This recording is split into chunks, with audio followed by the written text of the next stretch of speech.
Hi, I'm Mahasti from the Tomato Head and Flower Head Bakery.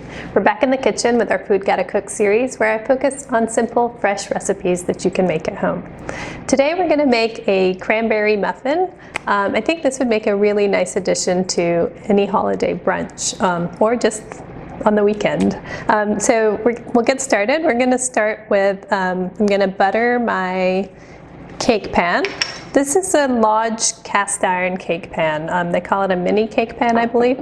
I just love this thing. I like baking cakes in it, and it's really great for muffins. So I'm going to start with greasing the pan.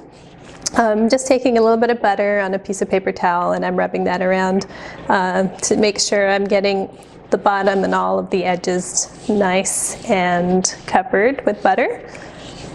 All right, so we're just going to put this aside. I've also got my oven preheating, which you want to do as well. So get your oven on to 425 and let that start heating as you start to work on your recipe. All right, so the next thing we're going to do, we're going to start with some flour. This is just all-purpose flour. You can substitute a little bit of whole wheat flour in there if you'd like to, just reduce by like maybe 1/3 cup, and then put some whole wheat in there. I'm going to add some sugar, a little bit of salt, and some baking powder. Then I'm going to whisk all that together. So this is nice, you don't have to sift it or anything. The whisk will get any lumps that you may have out. There we go. All right, and then we'll focus on our wet ingredients. So I'm going to start with an extra large egg and crack that in. And you do want to make sure you're getting an extra large egg so that you can get the right amount of moisture and fat content in your muffins. And then we're going to add the yolk. So the best way to do that is to crack this in half, and then I just let the whites kind of fall out, and you can transfer it back and forth to get the yolk separated. And you can use your white for making meringue or something later. All right, so we'll use the same whisk. Just gonna pop those yolks open, add a little bit of milk,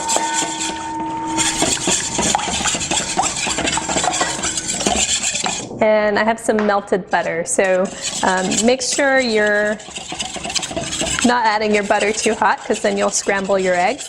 But also you don't want to let it cool too much, because then your batter will look too thick when you're mixing it together, and it'll look like you maybe don't have enough moisture in there.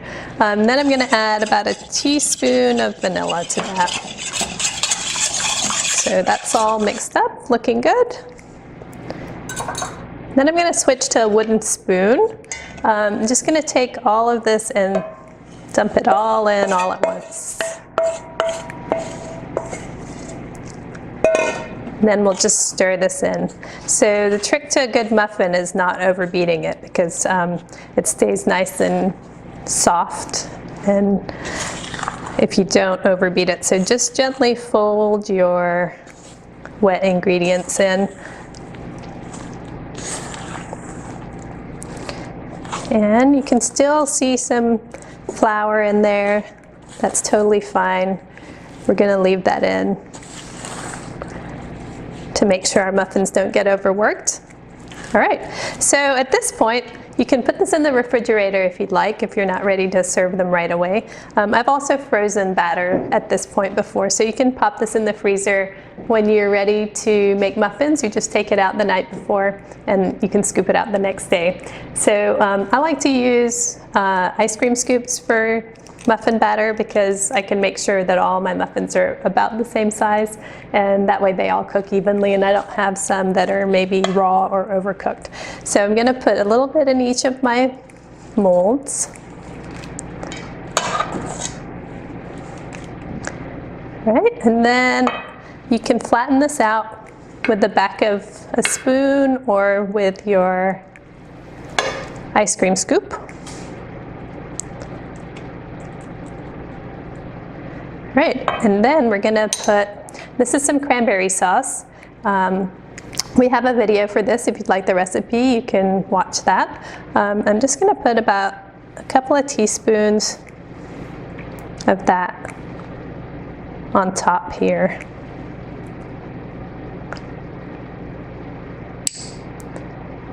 So not everybody at my house enjoys cranberry muffins.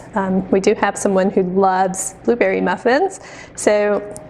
And she also doesn't like it when the blueberries are mixed into the batter, so we have to place the blueberries in so they don't streak the batter.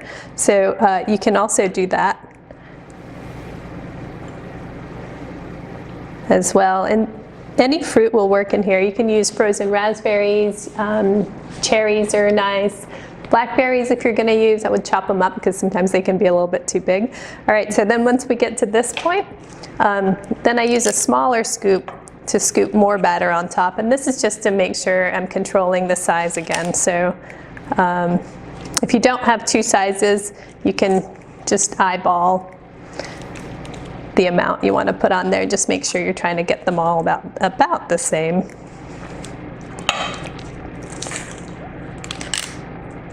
There we go, and then we're just going to flatten this out a little bit more. And I like to put a few cranberries on top to make them look pretty when they come out of the oven. And I also do the same with the blueberries too. I can stick a few blueberries on top.